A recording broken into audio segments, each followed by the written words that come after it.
is a Cosmic Octave original podcast. Me and Jake running down the street with a handful of comic books, kicking ass and banging chicks and drinking booze No, not and me. smoking Not weed. me. I'm married. Yeah, well, I'm married. Jake. Can't do that. Yeah. Off panel, off topic with Jake and Tyler. Episode 164. Off panel, off topic. What was the face you were making to me? I'm Tyler. I'm Jake. This is the show that you know.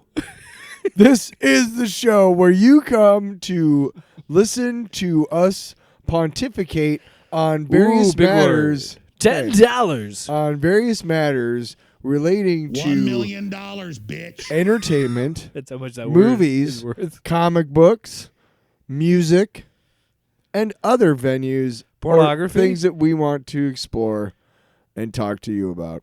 I'm trying to get him a cuss. There's also a lot of dick jokes. That's not technically a cuss. What? Well, see, I'm on point now. I'm not gonna cuss or sing for as long as I can. I might As make long it through as you live. I might make it through the whole The show. rest of my life. See, I can sing all I want. I didn't have to commit to that. It's a minute 22. I into the just show. committed it to myself. You're right. You committed to the fans. Well, we already did a 5-minute version where we It's just your fault. it just It's sucked. your It fault. wasn't good. Be mad at yourself. Yeah, so we started over. It's true.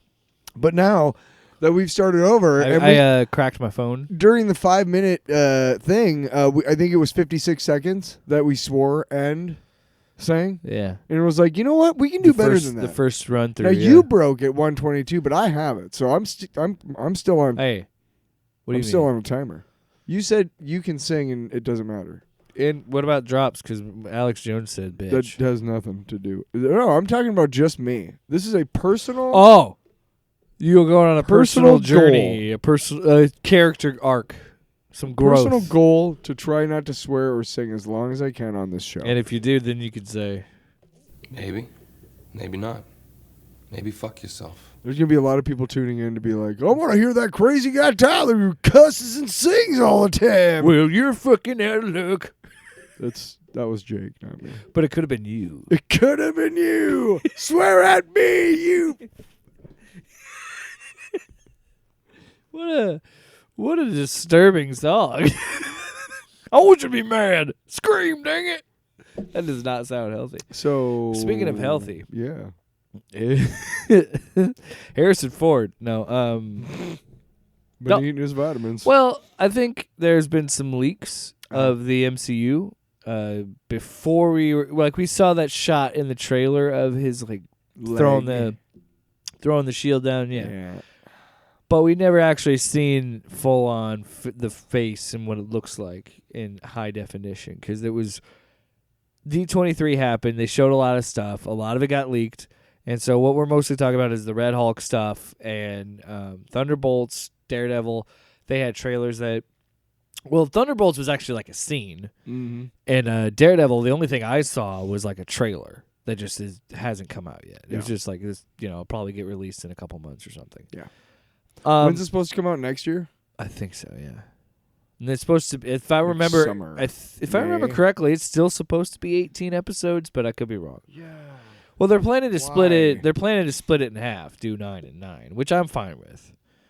But it does. I don't know. I feel like We'll see. 8 to 10 is kind of a sweet spot. I feel like for a season, in my opinion, especially if you're doing hour-long episodes, which they will be. Most likely, they're going to be like 45 to 55 minutes. How long was it? You didn't say it. You stopped. I said no fucking. You said no You didn't No, say I it. said I got to shit. Yeah. I said no fucking Hold on. It's too late now. I already did it. Sloppy. How long did I go? I don't know, like 4 minutes. That's pretty good. 4:10. 4:10. The amount of time it takes me to say fuck. I just want to be left. Nope, that's not the one. Because that's a long one. Let's go. Let's do this. So we're talking about. Do it. Do it. All right. So So anyway, there was a lot of leaks that came out with the stuff that came out. So Red Hulk looks pretty cool. They did a celebrating 85 years promotional video, and then they kind of showed of like what's next, of like a sizzle reel of Sizzle. Brave New World and of what's the other stuff that's Agatha and Thunderbolts and other Daredevil, all that stuff. They're but they're like quick glances. You kind of see like, oh, Daredevil's back in the red outfit, and you see the final shot is Harrison Ford looking like Thunderbolt Ross's Red Hulk. Funny. One of the funniest things I saw on Twitter was someone captioned it and was like, "What the fuck is a Red Hulk? Like, what does this all mean?" And it's the same thing with She-Hulk. With the whole thing of like Marvel created these characters initially because they just didn't want DC to own She-Hulk, because they only owned Hulk at the time. So then they created She-Hulk when the show was coming out to get that and be like, no, we own it. So then we can, it's the same with all these other Hulks. Well, let me. You're the expert here. Yeah, I'm gonna go down the road of the Hulk. Okay, no, just chill, everybody. You're gonna go Okay, down the so side of the road with your thumb. The first issue, they were gonna make him gray, but green was cheaper. The cheaper ink, and so they used that, and so initially he was supposed to be gray. That's where the Gray Hulk came about back in the Jeff 80s. Loeb also has Hulk Gray. It's good series you could read. Sure. Have you checked it out? I have not, but it's any of those. Is it Jeff Loeb and Tim Sale? Yeah, it was the Any Spider-Man of, blue, any of Hulk those, Gray, they did some. I thought they did Daredevil yellow, or something like that. DC stuff too, or no?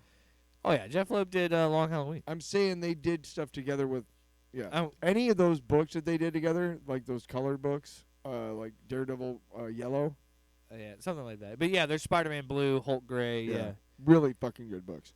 But so then it becomes a question of all these different Hulks and different personalities, and Doc Samson eventually gets everybody into one piece, and that's where we get the smart Hulk era, the late 80s, early 90s, okay? Which is kind of what we see in Endgame, right? Yeah. That's the smart Hulk Professor era. Hulk. Right. Professor Hulk is what it's called, because he's in full control of his faculties, and he's reconciled the fact that he's the Hulk, and he's like, I'm going to make the most of this. I'm just going to use my genius mind that I basically, still have.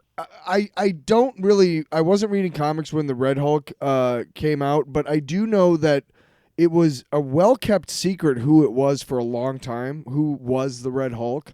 And because of all the issues with the separate personalities and whatnot, and the Gray Hulk and the Green Hulk and Professor Hulk and all the shit, I want to say they tried to play it off like Red Hulk was an aspect of the Hulk that they didn't know about previously, who had become corporeal, become a physical form.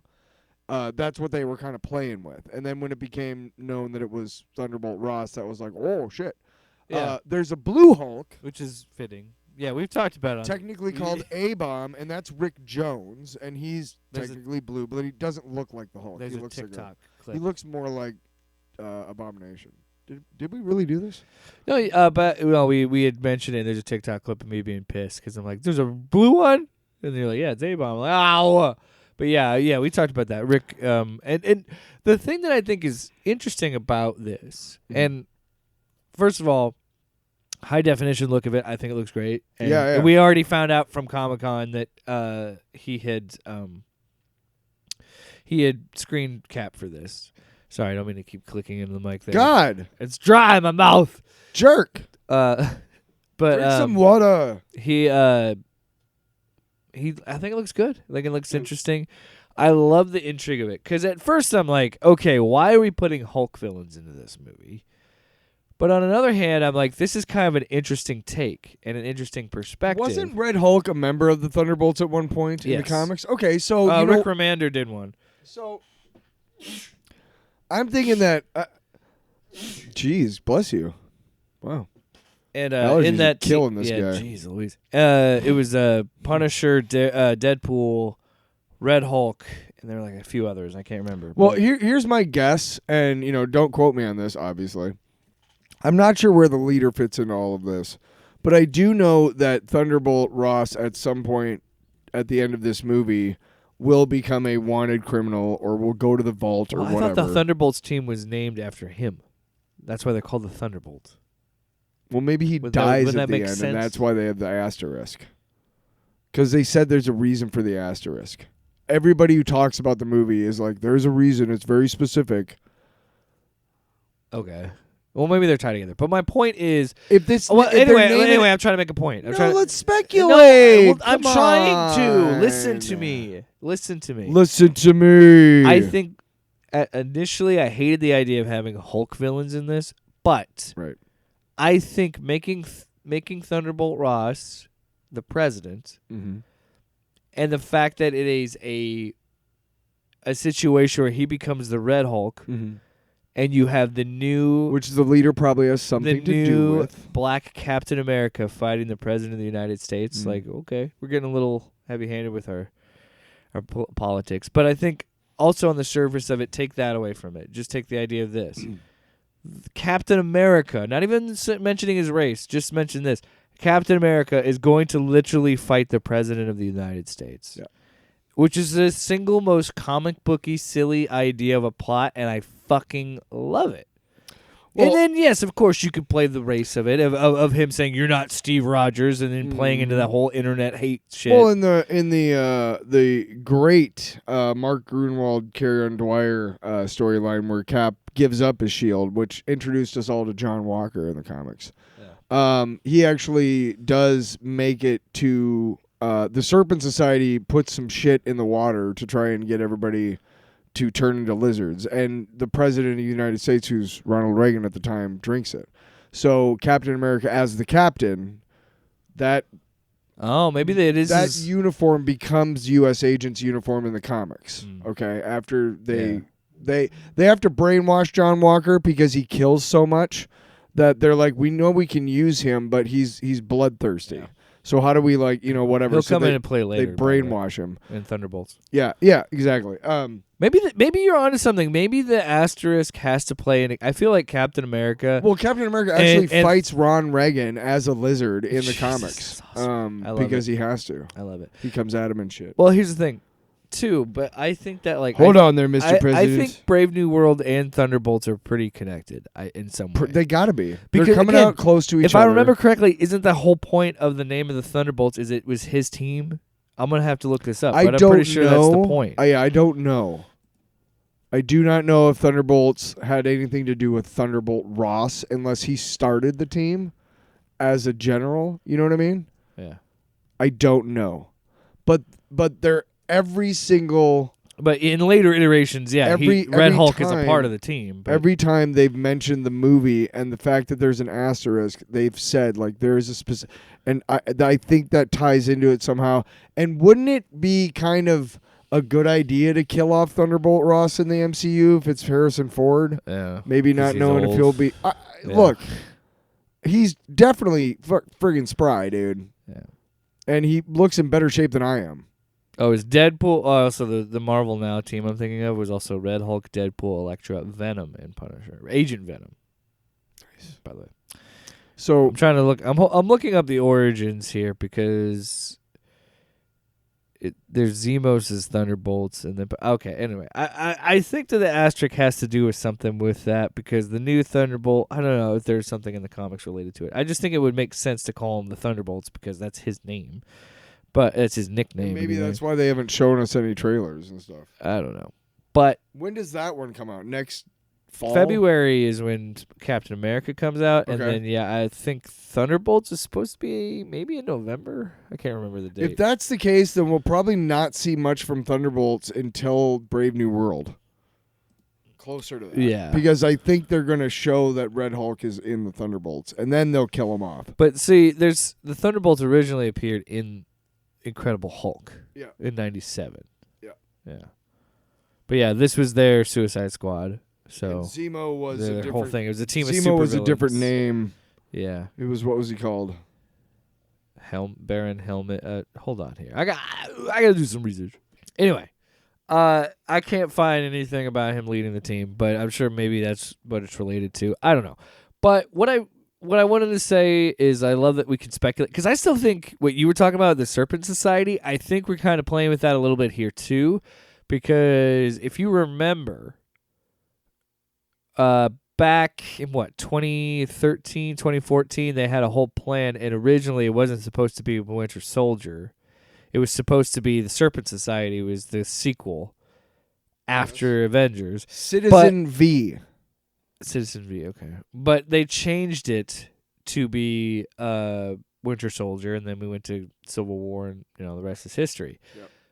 So they have definitely been trying to do something with the Serpent Society for a while. And then there was that rumor that this Brave New World was going to deal with the Serpent Society early on, and then they changed it to deal with Red Hulk and the leader and all that other stuff. Yes. So I wouldn't be surprised if this somehow leads to this, or Thunderbolts somehow leads to Serpent Society stuff, or somehow does it. But that's another thing I love about the MCU is they're embracing the fact that, like, okay, we can, like, with Civil War, it is completely different in the movies than it is in the comics. Yeah. And that's okay. That works fine. And, like, the stuff that they do with Thanos is still different with the Infinity Gauntlet, Infinity War, and all that stuff is totally different with how they do it in the movie. And that works. And I love the idea that they say, hey, we're going to take this Hulk villain and put it in a Captain America movie and do a smart way of doing the context of you have the symbol of what America should be fighting the leader of America in this movie. That's such an interesting concept. And add on the layer of, like, okay, we're going back to that Winter Soldier, like, spy. Like, I think Captain America works better when it's a spy movie. I don't know why it does. It just does. Arguably the best. Even with the red, white, and blue fucking outfit, it still works. Arguably the best Captain America movie is Winter Soldier. Oh, that movie's fucking incredible. That run. I still like Civil War better because they had better Lego sets. Yeah. Fucking way better Lego sets. I don't even know if they had ones for Winter I love Soldier. what Joe Johnston did with the first one, by the way. Me too. In a way that... Because I like Captain America. And when that movie came out, I was it's all the right amount in, dude. The right amount of cheese. It's the right amount of cheesy. Because it understands it's a period propaganda piece. I feel bad that God dang it. Hugo Weaving? I feel bad that he didn't have a good time. I feel bad that he'll never come back. He's said that before. Yeah, that's why the dude that was a different dude. It was Ross Marquand. Anyway, I'm not done. No. Well, I wanted to talk about the other stuff with Marvel, but this whetted my appetite. I still want to see it coming in February. Wet yourself? Yes. I want to see what. You're not even using it. No. I want to see. All this I want to finish my fucking point. No, I can't now because you made me laugh. I want to see this Captain America get the spotlight, and I want to see what Sam Wilson's Captain America can do. And I love stacking the deck with the fact that he's fighting the President of the United States. And what would a world react to with, like, oh, if the president gets mad at any point, he's just going to turn into this Red Hulk. That's why I think, like, I know I keep talking about and then you can also think about the ramifications of Civil War with it, too, Yeah, Maybe. Sorry, I interrupted. Yeah, if he's a human, if he's a superhuman, then he's got to abide by the Sokovia Accords. Doesn't he? Isn't that still a thing, or is it not? I have no idea in the comics. I don't know the whole Sokovia Accords in terms of that, because who knows with everything post-Endgame and post-Blip. How the government would work with that, I don't know. But that is a good question, and it's probably going to get brought up in the movie because we don't know when he actually turns into Red Hulk. No, we don't. And maybe the leader has a way of, like, pulling that out of him. Like, he found a way to not be the Red Hulk, and then the leader has a way to, like, manipulate him to do it. I don't know. I feel like somehow, some way, he's got to be involved somehow. Obviously, right? The leader's involved, but how? Are we talking like he secretly experimented on Thunderbolt Ross, or even worse, did Thunderbolt Ross enlist the leader, Samuel Stearns? He's still alive at the end of Incredible Hulk. He is. So, yeah. And Tim Blake Nelson's coming back, am I right? Yeah, they just haven't released anything. And I'm glad. I don't want to see it until the movie comes out. And I can see, I'm kind of hoping for super cartoony giant head. Yes, I want a huge-ass head. Right? If we're going to commit to fucking Wolverine wearing the Batman kissing Give me a cowl, fucking 9'4" green forehead with a since- really kick-ass, like, hair piece. Ever since someone brought that up, I cannot not see it. What? That Wolverine's mask looks like two Batmen kissing. The way that I think I noticed. I think that crossed my mind somehow during the actual movie, like because part of it was CGI. we already put it on, but that's what I'm saying. We're gonna see that kind of Wolverine. We better see a big ass head of the leader. Is all I'm saying. And I mean, we're If at the point, technology's there and you're paying the fucking animators, MCU. I heard that. I also heard a rumor. Then Timeout. go to town. I want to time out and go to the DCU for a second. I heard a rumor that James Gunn finished filming early on Superman to give more time for the visual effects. Which is, if the case, that is true, that should be common practice. Yeah. And I don't understand how people don't, which that needs to be said and done in a way of like, you need to incorporate that into your planning and incorporate that into your budget and incorporate how much time you would probably need to release.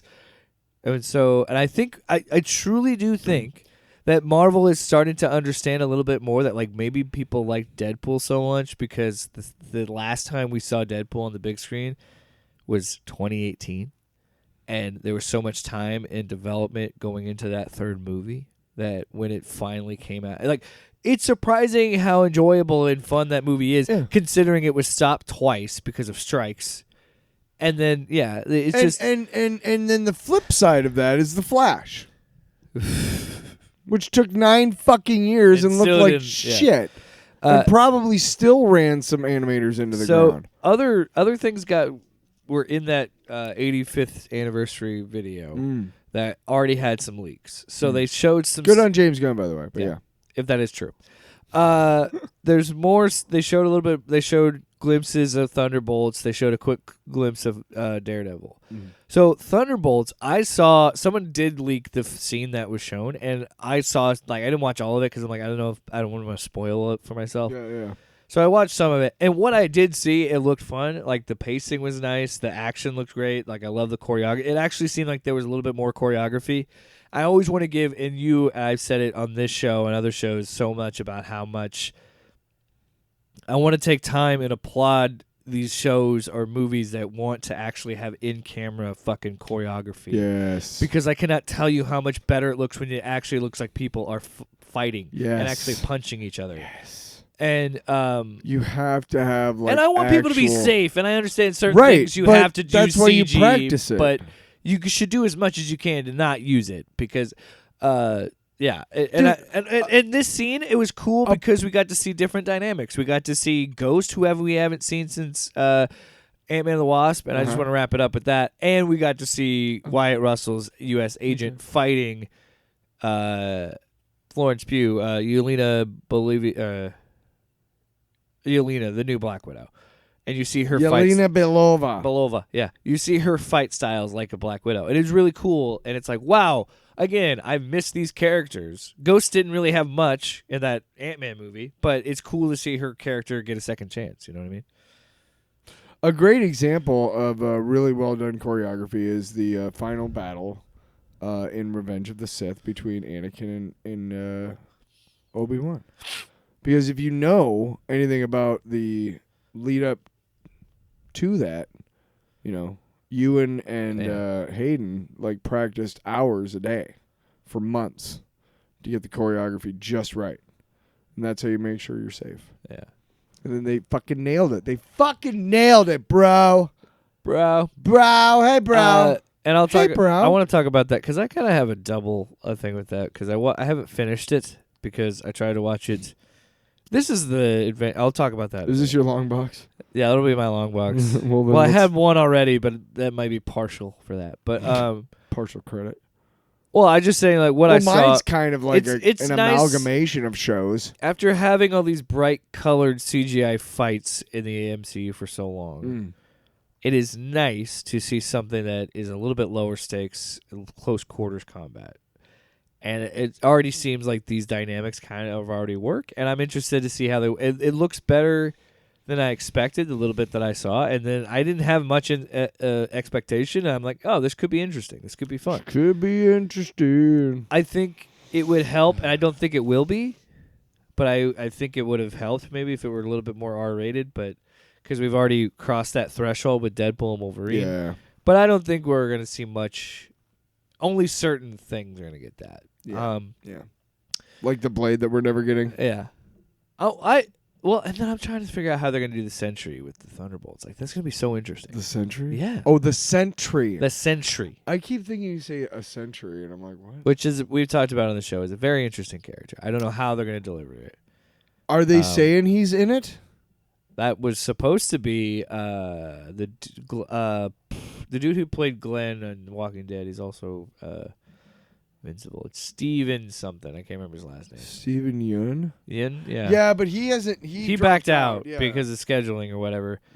And I can't remember. They recast the Sentry. But the Sentry is supposed to be the thing that they're after, the guy they're after. Oh, okay. As far as I know. But that could be a diversion for something else. I don't know.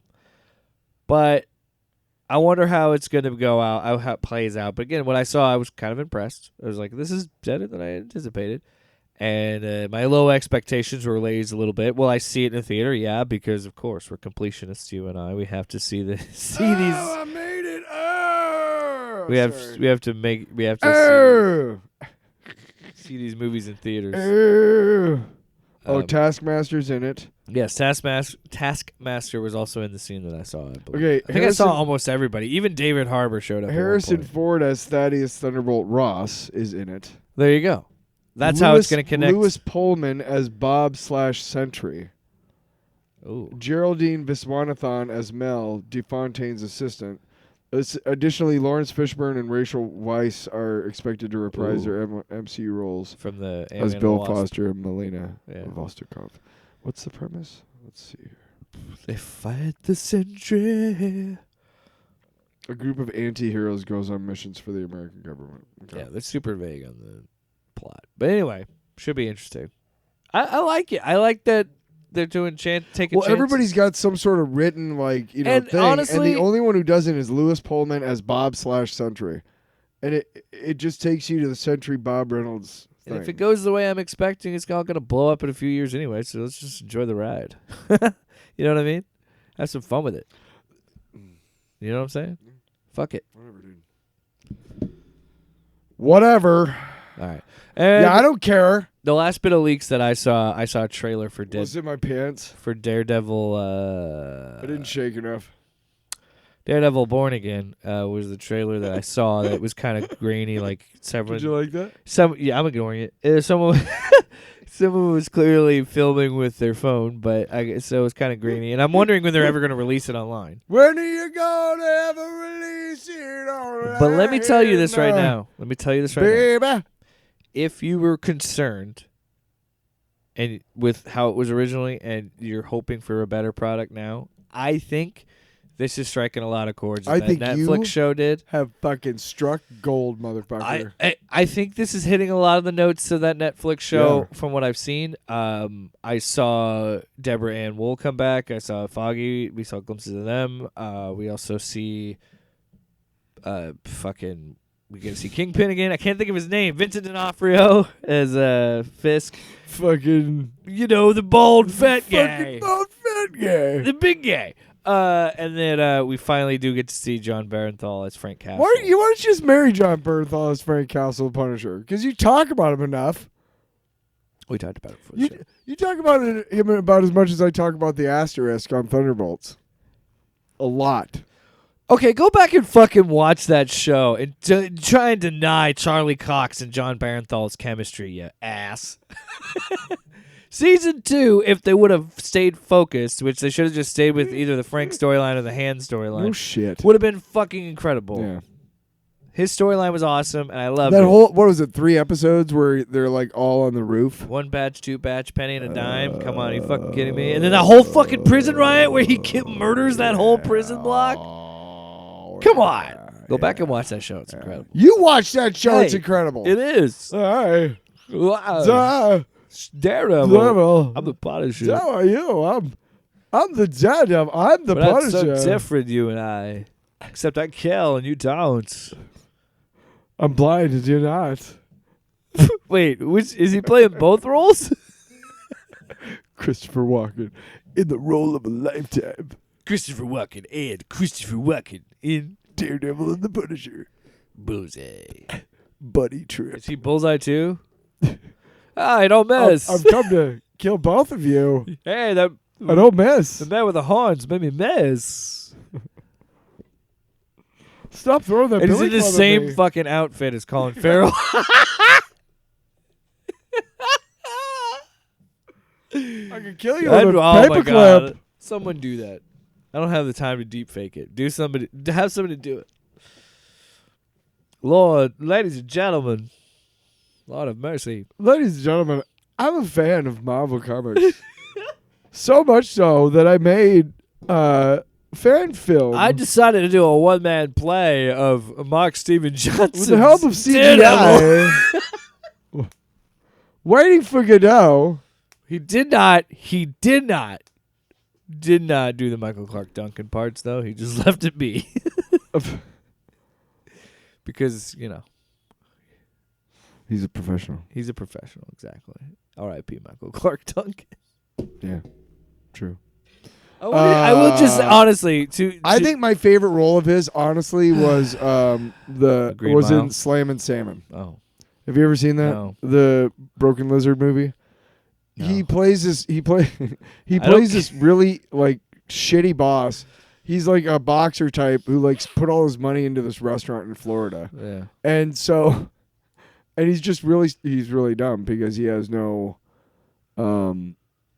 he's punch drunk and stuff from boxing for so long and shit. So it just doesn't. Brain doesn't work or whatever. And there's this point where he's rapping and he starts rapping and he just completely stops and he's like, "Was that a martini?" He just like walk. He's just really funny. Fuck you. That's my favorite Michael Clark. Way to Duncan. derail the show with that. Thanks. My favorite Michael Clark. Why don't you fuck off, man? All right, fuck face. Have you? What? Don't. I don't. You. Barrett. I don't know. I look. Where's our goddamn our things? Like, where's the sign? No, where's the Seinfeld thing? To bring us back, or where's Get Tomorrow? We have like 14 different sound drops to bring us back on Fuck track, you. and All you're right. not using How's that any for of a them. sound drop? Is that gonna help us? How's that, huh? Ew, fuck you. Okay. Sorry. You fucking deserve it. You fucking deserve it. All right. Today we're gonna be.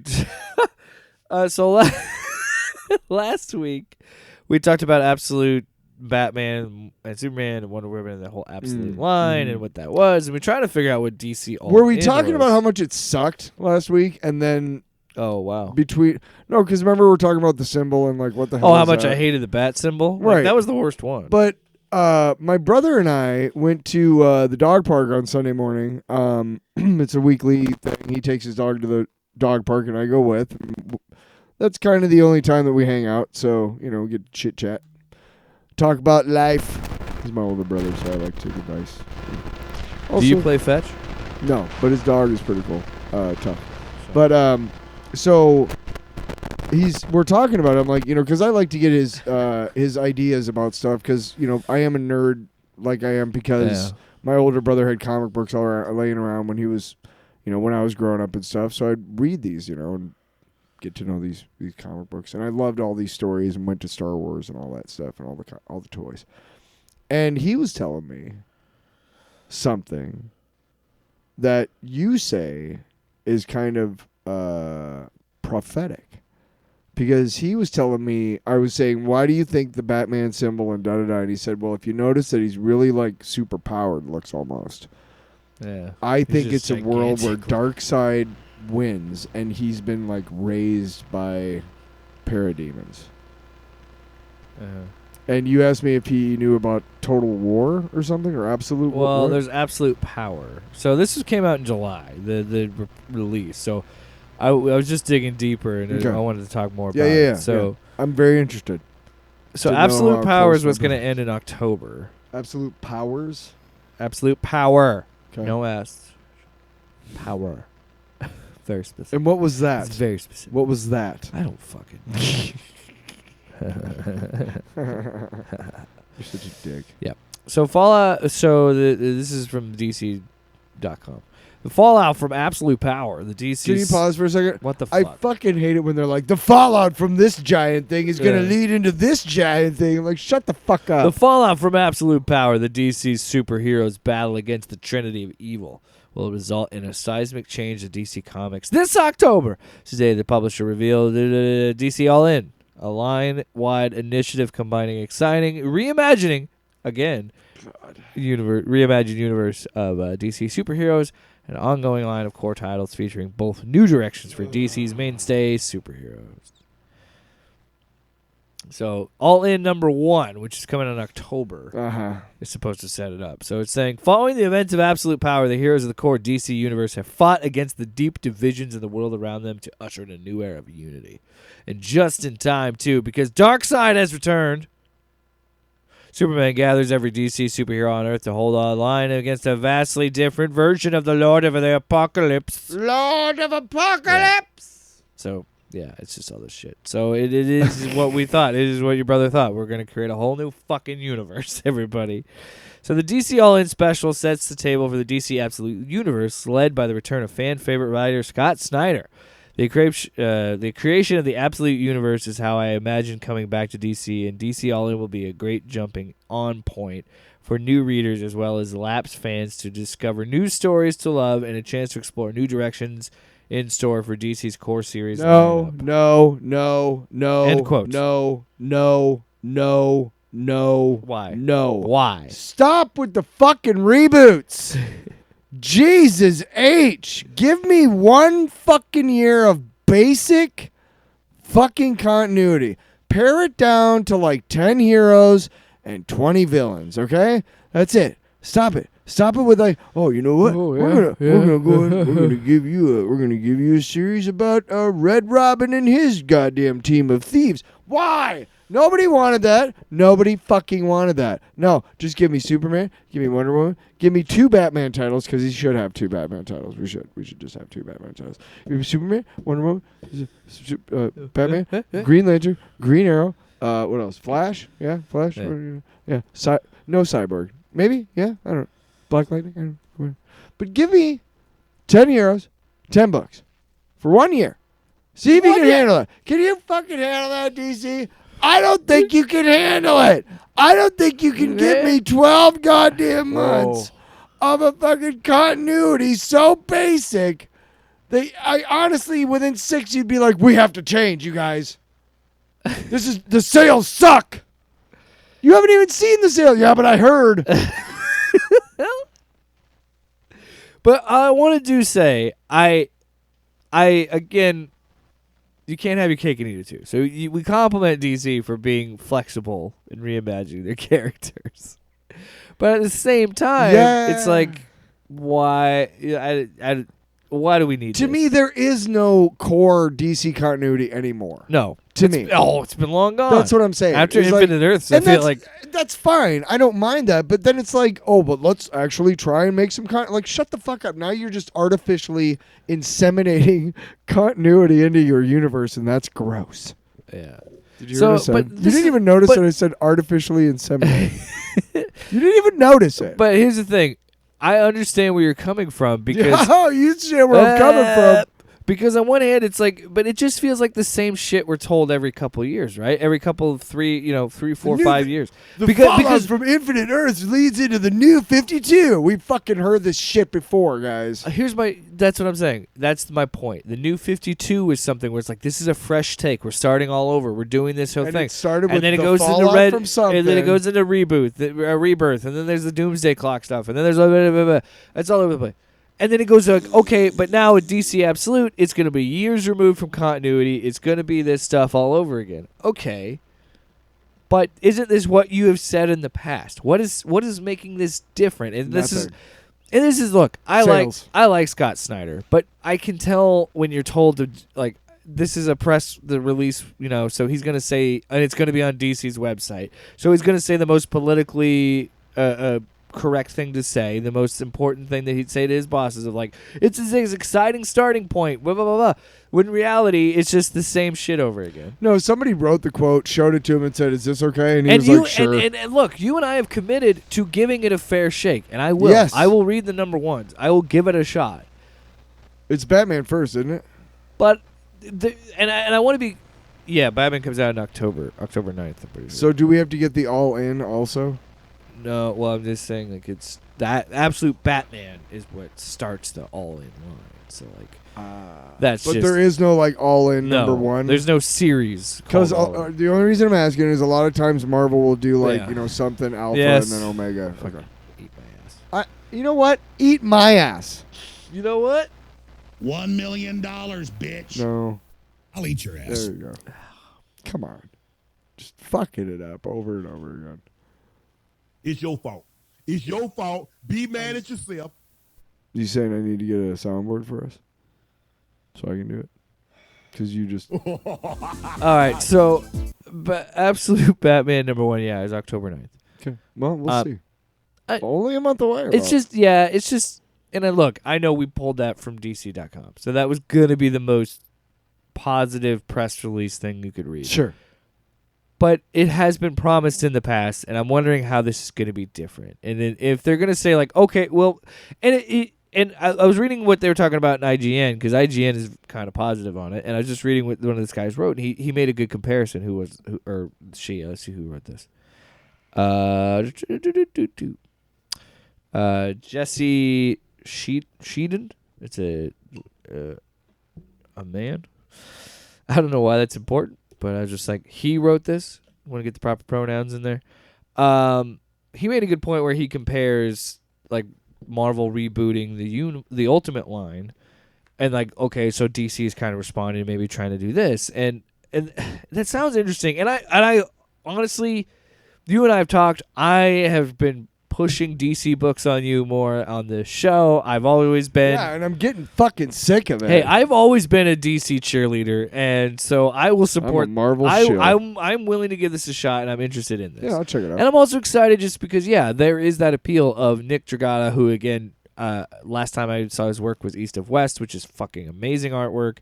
And I love Scott Snyder's Batman work. So I'm excited to see what he does. We with both that. read, we're kind of in the process because I don't know if it's like bi-monthly or some shit, but we're still waiting for number 4. There's also Batman, what is it, just Batman in Space? Batman Offworld. We've been talking about that for months. So we still haven't found number 1. We might have to wait until the trade comes Jason out. Aaron's Superman is November 6th. And then, Kelly Thompson's Absolute Wonder Woman is the 23rd, and then Superman is November 6th. We said this in the last time we were talking about the Absolute. No, I know, but I'm saying that I'm weirdly Space hyping Age it up. was cool, so I'm looking forward. We've said this to... before. We're retreading Really? stuff. No, I'm just saying that like we've talked about this a lot, and we clearly it is something interesting enough for us to. I just wanted to reiterate for those newer listeners. No, fuck them. It's okay.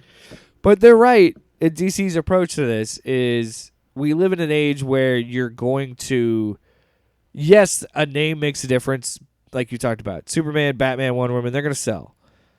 But we are in an age where people more than ever are going to follow the teams and follow the creators and follow the artists, because a lot of the times they could look at what Scott Snyder did, where he went independent and did all the stuff with Comixology, and what Substack has been doing with comics creators. And I think Marvel and DC are understanding again, like, oh, like when you put Jason Aaron's name on this, it means something. Like, he has a following. People follow his work, whether it's Marvel or DC or I've whatever. said a million times how much I'll read anything that Mike Allred does. And exactly, that's why I'm willing to give Absolute Batman a shot, because it's Scott Snyder. I love what Kelly Thompson's done, so I would love to read. Like, she actually had a really good run on Deadpool. She did a whole Deadpool series. Like, I like her work. I like Jason Aaron, obviously. So again, these teams are what's excite me. I like that we finally got some clarity. Like, we finally looked deeper into this and did more, because clearly we are interested in it. It's just a matter of, I don't know if it's something that's going to, excuse me, didn't mean to pop the mic there. I don't know. God, and this could just be me, But it's similar to you. There aren't a lot of books currently out there that make me want to invest every month. And that has nothing to do with the books. I think it has everything to do with the financial model that we live in. And I'm not even trying to complain about. I don't even think comics are that horribly priced. I'll say. To be honest, no, they're not. I mean some of them are like $6 for one issue. Everything is too high priced. Anyway, true. Everything is. But if I had the money, I'd be at the comic shop every fucking Wednesday, and I'd have a list. This is what I want. I want this week. I'd know what's coming up. I know it's coming out. And just like when I was a kid, I would do a mail order through American Comics, and we would get these catalogs that were like months in advance of what's coming out. And there were times when I would order something. I remember I can't remember what it was, but it never came out. It kept getting pushed back, and I think it was one of the Image books. And it kept getting pushed back, and eventually I got a refund for it because it just got canceled. I can't remember what the fuck it was. That tends to happen with Image more because that's creator-owned. Well, and when Image first came out, first of all, Liefeld couldn't get a schedule to save his life. Spawn was the only one that was actually, I think, monthly. And then Savage Dragon was pretty good at being monthly and whatnot. But Liefeld's shit... he could not fucking, and Jim Lee's Wildcats also had delays and stuff. Yeah, I mean they were both pretty still active with DC and Marvel at that time. I don't know. All I know is that McFarlane did fine with his Spawn. It's a testament to Spawn and Savage Dragon that they're the only ones who are still around. Didn't Jim Lee fold the Wildcats into Wildstorm? Like, yeah, he folded it into DC. I believe because there's like DC Wildstorm. Or I some have shit. no proof of this, but as a creator, if I had that opportunity to keep characters, that I would have done the same. Because then I'll come back because they asked him, sure, right? Because they were faltering and they needed and Jim Lee still got an amazing talent. He's Mr. DC, right? He is. He's been there forever, right? But when he first came back, no, that's what I mean. Like they that's a great incentive for him to be like, right, yeah, oh, yeah. You know what? I would love to come back and run DC. Do I get a cut of these characters if they show up in anything? Would like to bring these characters back and still own the exclusive rights to them, but we can put like Zealot and whatever in the DC universe. That's a double-edged sword, though. Ask Alan Moore about that. Well. Because why is it? You don't want to know. Alan Moore got fucked. He got fucked because do you know the story behind that? I know we're getting off topic here, but that's the show. Shit. Fuck you. We're having a broader comics discussion here. But you know why the DC constantly reprints Watchmen and does Watchmen projects? Because they don't have to pay Alan Moore if they constantly do that. His contract said something about like as long as the print runs out. As long as they don't sell or something like that, then rights revert back to Alan Moore. So as long as they keep reprinting the book, they don't have to pay him, which is how they fucked him over. Well, I think that's why they started the Before Watchmen shit, was because that's why they did the HBO series. Yeah. That's why they're doing that HBO. They're doing that animated movie that they're splitting into two parts. I hate that That's why they did the motion comic. I hate that I consume the stuff that makes Alan Moore like spin. Like he's not dead, but in whatever he sleeps, not a coffin, I'm assuming.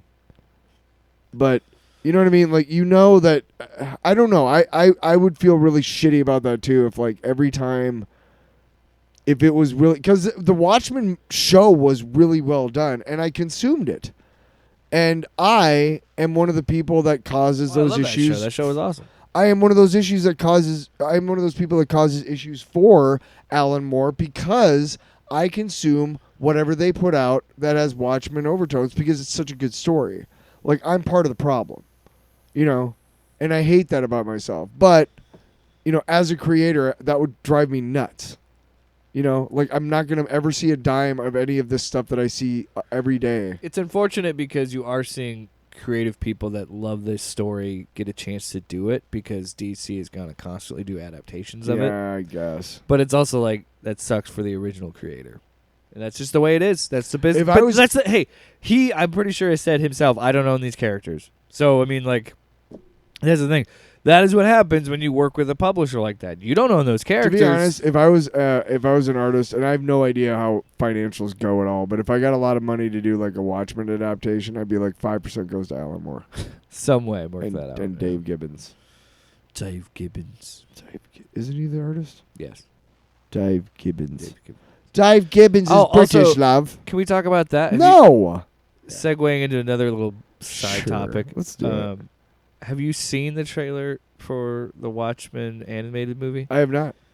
So it's 2 parts. Is it a James Gunn blah blah blah or no? It's just its own thing. I don't know what it is. But here's the thing. I'm watching this. I see the trailer. It looks like I'm interested in the animation style they chose. But here's the thing. For me, it is, I say what you will about Zack Snyder. His Watchmen movie, and I have the director's cut on Blu-ray. I think his Watchmen movie is the closest you're ever going to get to an adaptation of that story. Even with the altered ending where it isn't the squid, it's a bomb. Right, but it's yeah. So it's hard for me to shake the fact, because say what you will, that movie is perfectly cast. Jeffrey Dean Morgan is amazing as the comedian. Rorschach is played brilliantly by Jackie Earle Haley. All of them are great. Patrick Wilson. Patrick is Wilson, awesome Night as Owl. the Night Owl. Malin Ackerman is Silver Spectre. Like, oh, dude, fucking Billy Crudup absolutely slaughters Dr. Manhattan. Amazing role. Whoever that And so dude it is was who hard. played. It is hard for me, and that's why I think it's so smart about the HBO show that it's a sequel, that I don't have that issue. So watching this animated trailer, I'm like, it's good, but I cannot shake those versions of the characters. Like, I cannot shake that. When I hear Rorschach's voice, even when I read that book now, I hear it as Jackie Earle Haley. Like, it's just a hard, Right. And Well, but it's also like, how many fucking times can we adapt this story? right. Well, the thing I liked about the Watchmen show is it was a sequel, but it was never really made clear if it was the sequel to the comic book or to the movie. The squid makes it very clear it's the comic. Right, but I'm saying like there are elements from the movie too. Yeah, because the movie is so close, to the original. Yeah. Anyway, honestly, the ending is the only change. I watched a movie called it was Ewan McGregor. It was a sequel to The Shining. What the hell is it called? Dr. Sleep. Yeah, Dr. Sleep. And in that movie, it's the movie version of The Shining is acknowledged as well as the book version. And they do it in a clever sort of way. And I really liked that. And to me, that's why I really liked the Watchmen series, was because they kind of toyed with the idea of is this the movie version or is it the comic book, canon, lore, version. And they toyed with that. That's what I liked about it. I don't know anything about the Watchmen animated movie, but if they don't do it right, why the fuck did you do it? But that's so. What is it? Why do we need Why it? is it animated and why is it 2 parts? Is it because they? Well, I imagine how they're gonna do it is because it's 12 issues, right? So they're gonna just do 6 apiece. Like the first part is the first 6 issues, and the second, because they're trying to get more money out of you. Sure. I want to know when that comes out on Prime, or not Prime, on I'll watch Max, it. I'll watch HBO Max. I'm sure I'll watch it. That's right. Much to Alan Moore's chagrin again. I mean, but this is the thing, is like, you can't really keep. Why do we need another one? I don't know. I don't. Yeah, no. I'm gonna look at the cast. I don't know why. I don't know. Do something like that. Let's go to Long Box. Yeah. Well, while you're looking that up, No, fuck your long box. I don't Fuck care. my long We box. can just stop. Should we clean it up, bitch? We're recording. Are we?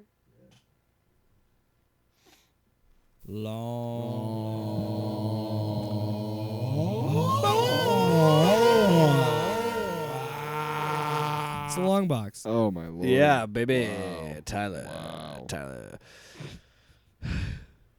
I want to. Roger? I don't know. I'm gonna save Fall Guy for next week because I'm gonna finish it because I'm a parent of a 2.5-year-old, so we had to stop watching this movie multiple times. I've tried to watch it 3 times, failed each time.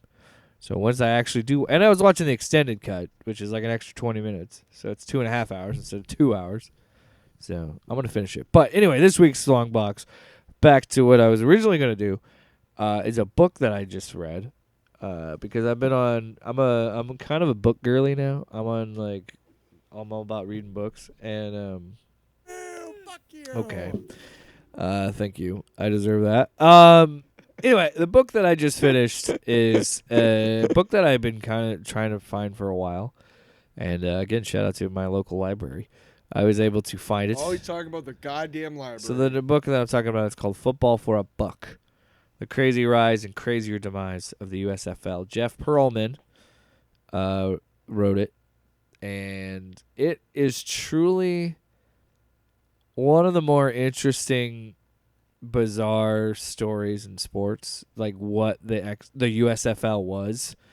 And like as crazy as the XFL was in 2001, like what the stories that you hear about the guys that played in the USFL in 1983 to 1986, like the just bizarre stuff. Like the one of like I can't remember what team it was again, but there's an example of one guy that would like lead the team like prayer and stuff, and then he got caught having sex with a prostitute, like behind a dumpster or something. I don't believe you. And it was just like the crazy stories like that. And they would talk about how like there was one guy that was a quarterback that was like coming in, like there was so much cocaine use in the USFL and so much drug use.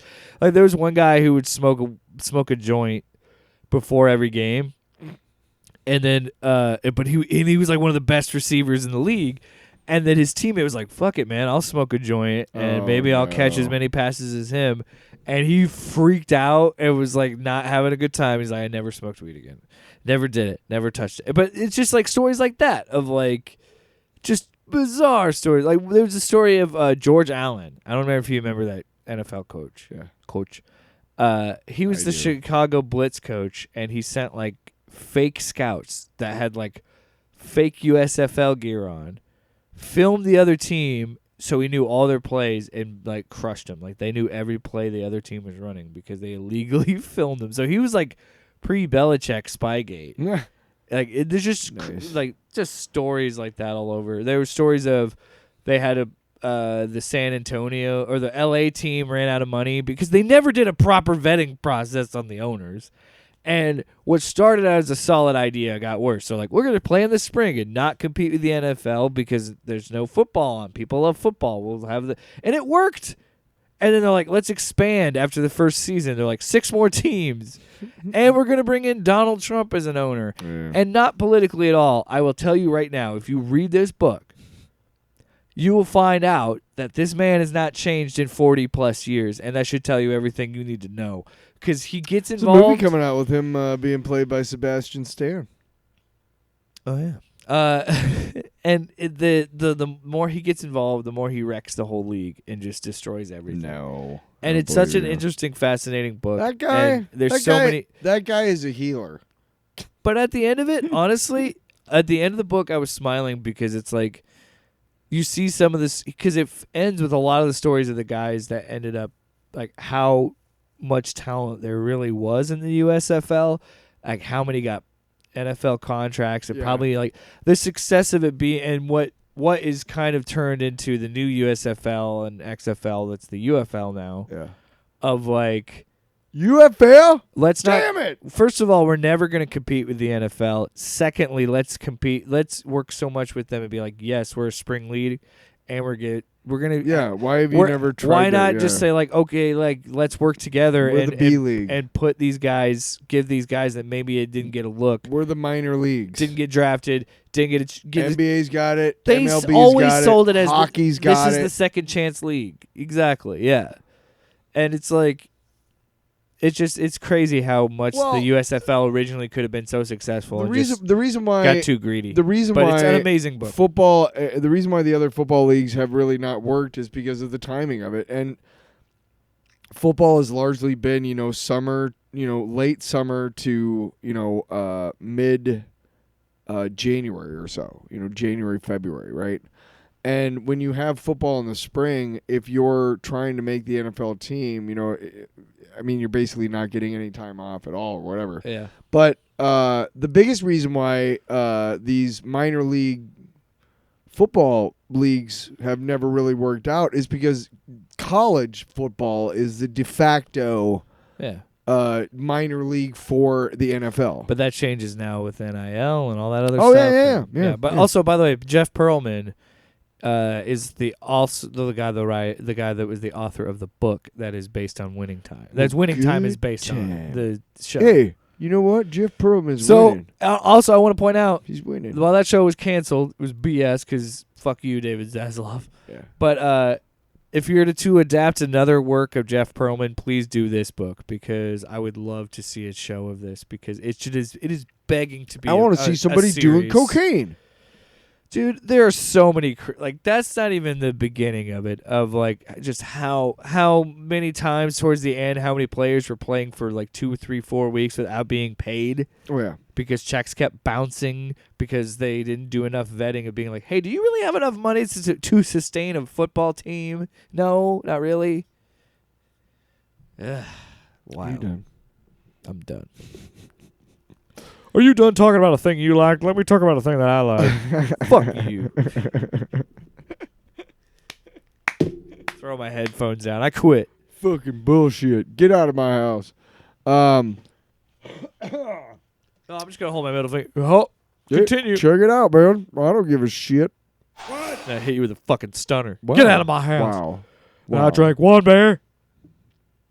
What? All right, continue. 2 beer. I cried. You're gonna do I hugged him. What? Kissed him. What? Yeah, what would you say? What happened? What did we do? Where are we? I'm doing the long box. I'm in Roswell. My long box is I'm in Roswell, New Hampshire. I am going to my long box is I have Prime Video and a lot of you do too. And there's a thing on there and it's basically WB Kids is the little bug that's on the screen when I click on it, but it's called Cartoon Rewind. I don't know if it's like a channel you can get on Prime or what, but it's on my continue watching list. My, whatever the layout is, and you go and see what you're watching. So it's right there, and it's one of those shows that it's like a streaming channel that you click in whenever you want, but it's not like on demand like a lot of streaming is. It's just playing all the time. So at various times during the day and night, I'll be, going to watch Night Court or whatever, and click on, there's Police Academy, the animated series. There's Beetlejuice, the animated series. There's Centurions. There's Challenge of the GoBots, Mon-Chi-Chi. I mean, it's insane, like all the crazy like deep cut shit. Oh, we're talking like cartoons from like the early '80s and all cartoons. Silverhawks, all commercials for toys. Silverhawks is one of my favorite cartoons and one of my favorite toy lines. Everything was shiny. I'll have to show you it online. But I urge you, if you have Prime Video, to find Cartoon Rewind and just have it up there because you'll be surprised. You'll be like, oh, I'm gonna go watch this movie that I've heard about. Oh my God, is fucking Pirates of Dark Water on? Holy shit! I gotta watch that shit, dude. Are you like Dino Riders on? Holy fucking shit! Are you like me where you have like moments of like you think you remember these movies or these shows and like it's just like a fever dream, like nobody else had ever seen it, and then you see it's like that of like you see it and you're like, holy shit. This was a real thing. And the animation is because you're not sure if you imagined it or not. And it's not nearly as good as you thought. Okay, now... Well, it's because they're so cheap because they had to produce so many fucking episodes. The only cartoon that has stood up from my memories to now that I truly am like, yeah, that's exactly how I remember it, and it still holds up. No shit, Spider-Man and His Amazing Friends. I know you're going to laugh, but it's true. Every one of those episodes is still as good as I mean, it's still corny and shit because it's a Saturday morning cartoon. It's a kid's show. Yeah. But yeah, for the most part, it's fun to just see something like, oh my God, this is horrible. Like Police Academy, the animated series is terrible because they based it, they started it like around 6 or 7, right? Yeah. They didn't do it because the first movie is clearly for adults. Yes. It was around 3 that they started bringing in the family-friendly shit. The first 2 movies are much more like hard. Maybe Right. not hard R, but like some like the first one was Not for kids. definitely pushing Basically. PG-13. So when I R-rated saw stuff, it when I yeah. was 11, I was like, "Whoa, I'm not supposed to be seeing this. This is great." Yeah, I didn't bother. Of course I I watched didn't it bother watching before I was anything 17. past 6. I think I saw 4 in the theater. To be quite honest with you, I could not tell you anything about those Police Well, okay. Academy movies Right, but at all. Bobcat Goldthwait at some point, I want to That say and 2 or 3, Michael Winslow. That's it. That's comes the only 2. comes on the Force, and he is on for a couple of movies. So it's around the time that he comes on, and I can't remember his character, but the animated series, and they made I was doing the animated series and the toys, that they made for the animated series. I know you turned my mic off. I did not turn your mic off. You just, I think, just found like your manners. So there. I turned my Sure, mic it's off. fine. Just turn it off off. to be Just a nice turn guy. it up. You're over Just here. Like, shut up. Will you just let me finish my long box and we get out of here? For God's sakes. There's a cartoon, obviously, and then a toy line, and one of the big things was the big toy line. So Bobcat's character is one of the main characters in the cartoon. Well, I'm I not guess, supposed to talk. oh my God. I shrug. Just listen to your long box and listen to how long you can just talk and just pontificate on the thing that you like and all that. And just for how long stretches that I don't say a goddamn fucking word. And every time I think about when you're doing your long box, I'm like, hey, maybe I should add a or maybe comment or like be a part of it. And I'm like, no, because it's his long box. And then I try to do mine, and you're just constantly just yeah, fucking. You know what I like about it? Bobcat Gold. Let me give you an impression of Bobcat Goldthwait. By the way, while I'm at it, let me just go to town.